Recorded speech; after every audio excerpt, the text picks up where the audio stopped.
Alright, today we're doing another keyboard review. I don't know if you guys are sick of these yet, but this one is different from the others I've reviewed recently in that it has silent keys, it's got a huge battery, and it is wireless like the other ones I've reviewed. So this is a fair bit different to some of the others. So it's going to be worth checking out if you are interested in mechanical keyboards right now, because this is one. And the switches are very interesting, which I'll be showing you all about in all of this video. As always, please note this was sent to me for free for review. And if you want to buy this and also support my channel, you can use my link down below. That would be much appreciated. And yeah, this is the EPOMAKER TH108. Hopefully I'm not butchering their brand name. Maybe I am. I'm sure you guys will tell me down below in a very nice manner, of course. But yeah, stay tuned for the rest of the video, and I'm going to be showing you everything this can do. This keyboard can be used in wired mode using the USB cable, via Bluetooth, or via the USB dongle, which is the wireless 2.4 GHz mode. It has a huge 8000 mAh battery. It has hot swappable switches. This is the silent switch version, but it also comes in a creamy jade switch version. I didn't invent the name, don't ask me. It also has RGB backlighting, software support for customizing the colors and keys. It supports Windows and Mac. With the RGB turned off, they claim you can get 160 hours of battery life, and with them on, 28 hours. The product comes well packaged in a box that's presentable, so if you want to buy this for a gift for someone, it's pretty good because it shows all of the features and what you're getting.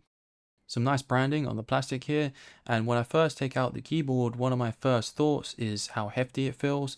I wouldn't say it feels massively heavier than other wireless keyboards I've used, but this is a full-size keyboard and has quite a large 8000 mAh battery, and it is using mechanical keys and is a pretty good build quality too, so that's going to be where a lot of the weight comes from.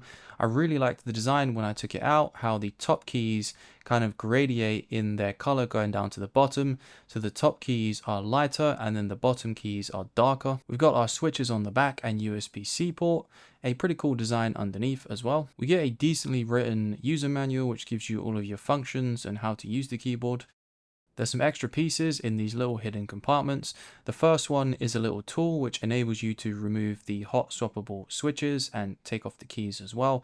And then we also have, which is nice to see, a braided cable, which just adds that little bit more of a premium feel over a usual cable and should give it, hopefully, a little bit more sturdiness. Lastly, we get some spare switches, which are always nice to have because occasionally they do break. If you're wondering where the dongle is hidden, it's underneath the leg here. The manufacturers seem to come up with new ways of hiding these things every time they make a new keyboard, so it's a fun little game to play, or you just never find it and you can't use the keyboard.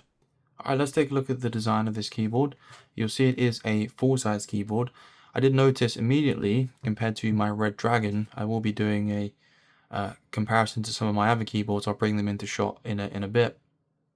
There is no additional row along the top with like macro keys, which I did like that feature in my Red Dragon because it gives you some more options. It also has a dedicated scroll wheel for the volume, which this keyboard doesn't have. It does have shortcut buttons up here for your volume. You can increase and lower the volume and mute it as well. So for the price of this keyboard, I think it would have been nice to have maybe that top section and some additional macro keys. The lighting is very good on this keyboard. If you are a fan of RGB lighting and it's quite important, then this one I feel like does have quite a premium look to its lighting, and we'll do some demonstrations later on showing you how you can customize it using the software. And the downward facing keys have very much grown on me. I do think they look very cool, and I've been typing for a long time, so not always been able to see the keys super clearly doesn't really affect me that much. I think there's been a couple of times I've pressed the wrong key when I've been doing like a bit of gaming, but I think that might just be muscle memory rather than being able to see the keys. It's also worth noting that when the light RGBs go out, the lettering on these keys, it's not super pronounced. So if you're using this in a room that's not very well lit and for some reason you want to have the lighting, the RGB lighting turned off as well, they kind of have a lighter gray contrast to the dark gray of the keys, so they're not super pronounced and easy to see. Again, I'll show you the difference on my Red Dragon, which is The lettering is more pronounced and easy to see if the lighting's turned off. But the lighting does spill out quite nice and illuminate the keys. There's a decent gap between the keys, and they're raised to a degree where the RGB does spill out a fair bit. And I do kind of like that effect. I'm not always a fan of just the keys being illuminated. I like kind of seeing that backlighting spill through the keyboard. I think it just gives the keyboard a slightly more premium feel and look to it. But let's demonstrate the keys here. So these are called silent keys. I'll put the proper name on the screen of what EPOMAKER call these switches. But let's do a demonstration.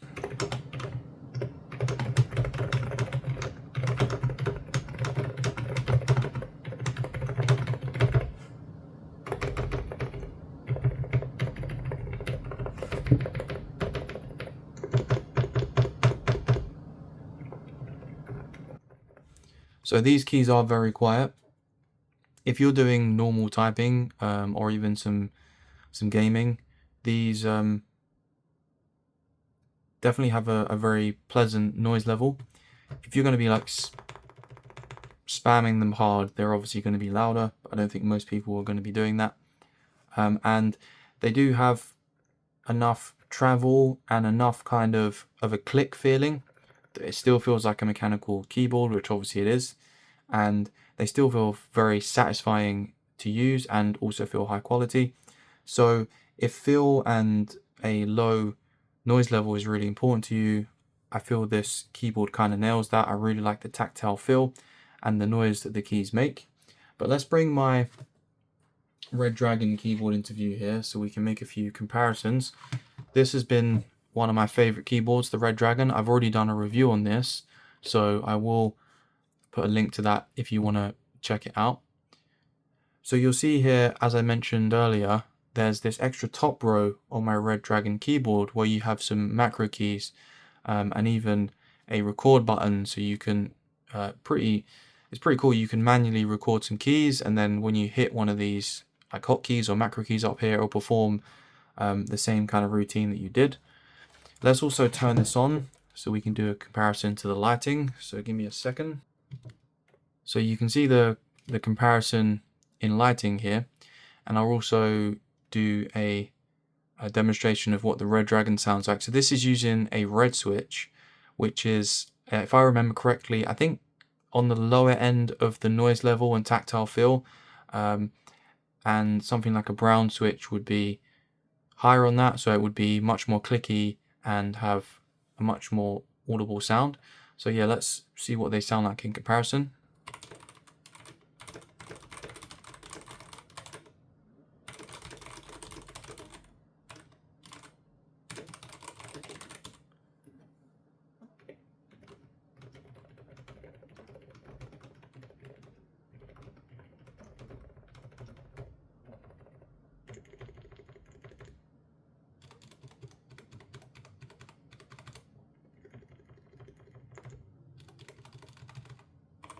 So you can see the noise level isn't huge between them, but the Red Dragon's red switch, of course, is more noisy and does have a slightly more tactile, clicky feel to it. Alright, we got another Red Dragon keyboard here.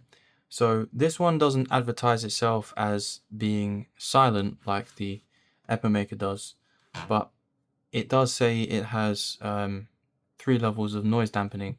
And out of all the keyboards I've used, I think this Red Dragon one here, again, I'll link this at the top of the video if you want to check out my review for this one. This one I think has one of my favorite feel typing experiences and sound. I feel like it just ekes in front of any other keyboard I've used by a small margin. All the recent mechanical keyboards I've used, they've all had a slightly unique feel to them, and I've liked all of them. They've all been good. But this one I think is still kind of my favorite purely on its feel, not on its looks or any other aspect, just how it feels and how it sounds. So again, let's do a demonstration of what it sounds like.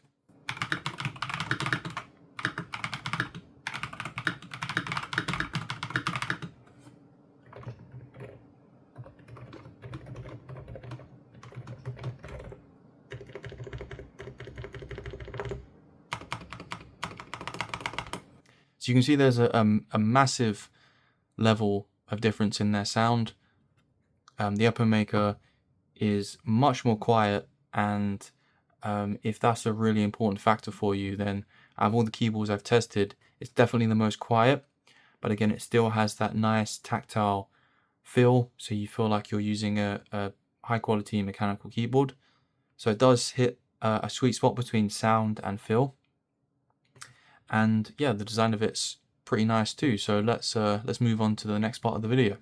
Before we jump in and look at the software in more detail, there's a couple of things you need to note which are kind of issues here. The first one is when you try and install the driver software, you will notice this isn't like a signed, approved install. So you are going to get this from an unknown publisher. And I have had this on quite a few products that I've reviewed.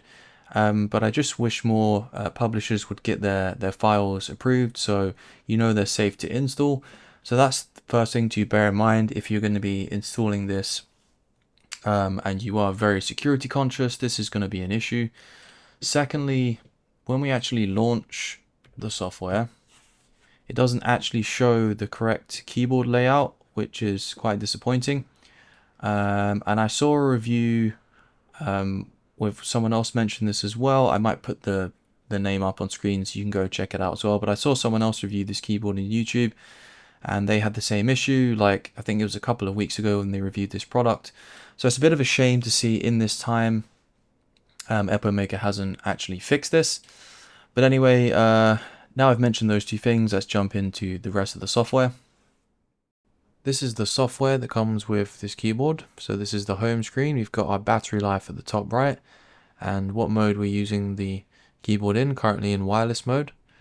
Let's go into the keyboard and we can customize our keys in here. Pretty standard. There's the same on the Red Dragon's keyboards as well. And then we've got a function layer here. Looks like we can actually save configs. This is pretty cool as well. We've got a macro manager. And the most interesting part is our lighting mode. So let's see what this can do. Just going to change. Oh, okay. So it actually changes instantly. You don't have to press any save button, which you do on Red Dragon keyboards. This is really cool. I like that it's instant because you can really quickly flick through.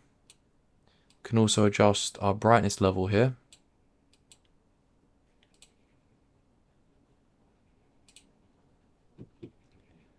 And by the looks of it, this has a lot of options. So I'm probably not going to go through every one. We'll have a look at these and see what they do. So this one like leaves a trail where you type.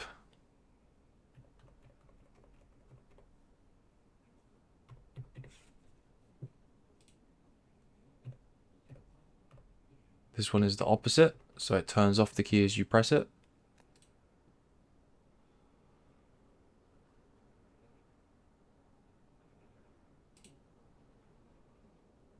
Wow, okay, these are some pretty crazy ones.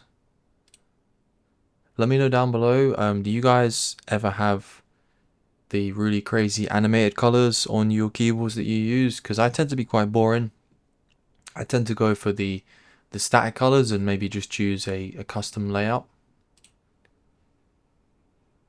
So we got a breathe in effect.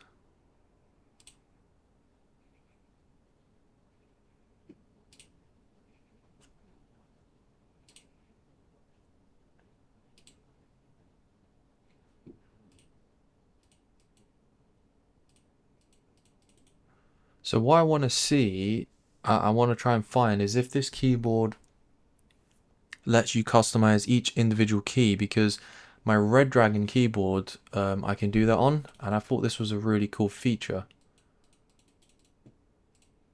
But at the moment, I don't see an option for this. User lighting. Okay, is it this one?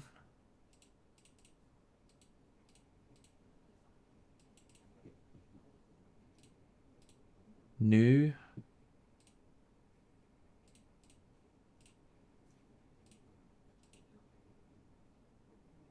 Okay, nice. So we can actually, and we can select multiple at once by the looks of it. That's pretty nice. Okay, so we can customize each individual key on this, which is a really nice feature. Let's just say we want to do one whole half of the keyboard and then make the other half a different color. Nice. Okay, so you can customize the individual keys. That is really cool. And you can again save profiles as well. So it also has a music mode. So this should play effects based off of the music you have playing on your computer. This stuff's pretty gimmicky, so I'm not going to mess around with this. We got language, automatic start. Cool. Okay, so you can customize the key response time, amount of time before the keyboard goes to sleep. So yeah, this is a pretty solid software program. It's very similar to other ones I've used before, like I say, Red Dragon. So this is going to be really nice if you want to just customize the keyboard. And there are some keys on the keyboard on itself that you can use to customize the colors as well, which I will show you. So stay tuned for that. Let's run through some of the functions that this keyboard has. Now there is a lot, so I'm not going to run through all of them. I'm just going to stick to the RGB functions. So right now we've just got one of the random patterns on. If we hold function and press right, this is going to speed up the animation. And when we get a flash at the top left, that means we've hit the limit. So I'm now going to cycle left, and that's going to slow down the animation. Now to increase or decrease the brightness, we just hold function and press up to increase the brightness. We're on the maximum already. And then we press down to decrease it. We can also hold function and press delete to change the color. Just put the brightness back up.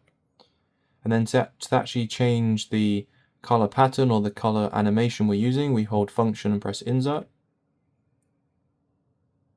And you can pretty rapidly cycle through these. So for some reason, if you don't want to install the software on your computer, you do have a lot of on keyboard functions you can utilize to customize your RGB as well. So that's always nice to have. This keyboard has had the best battery life by far on any of these recent wireless keyboards I've tested, and that's probably due to its really big battery. So I've been using the keyboard for 3 days now, and if I hold the function and enter key, it says I have 60% battery life remaining, which is pretty crazy. Now it could drop faster in the next couple of days. Sometimes these battery indicators aren't always 100% correct in your capacity that you have left. But this is still very good. Now this is going to vary, of course, to how many hours you use it per day. So you might get a lot worse battery than me if you're just simply using it more throughout the day. But I feel like I'm a moderate user, not anything too crazy. So for me, that is pretty impressive. So what are my final thoughts on this product? Well, the overall usage of it has been great, besides the software, which is not so great as we've seen. That in the fact that the keyboard layout is wrong, which just seems like a really basic thing that you shouldn't get wrong when you're making a product like this. It does work, obviously. Besides that, you can customize the colors and stuff, but that is something that just kind of ruins the experience in a way when you're using the software. But in terms of actually how the keyboard looks and performs, to me, it's very solid. I really like the key feel to the point where I've debated whether I replace my Red Dragon. These keyboards have so many names, I can't remember the exact name of it, but my Red Switch Red Dragon keyboard that I linked earlier on, I've been borderline thinking about replacing that with this and using this as kind of my daily driver because I've enjoyed the feel of the keys that much. Of course, it has a really good battery life, which we've discussed, and it's very versatile, of course, in the free modes you can use it in. So I feel like if the silent keys really appeal to you and you can overlook the bad software experience, which could be fixed, but you obviously shouldn't buy a product based on a promise of a fix of something because that may not happen. I think if you can look past that, this is a solid product. It is a bit more pricey than some of the other keyboards that I've reviewed. So I wouldn't say it offers amazing value, but in terms of the silent keys as its main feature, or main selling point, if you want to word it that way, I feel like if that's really important to you, then it kind of nails that in a lot of ways.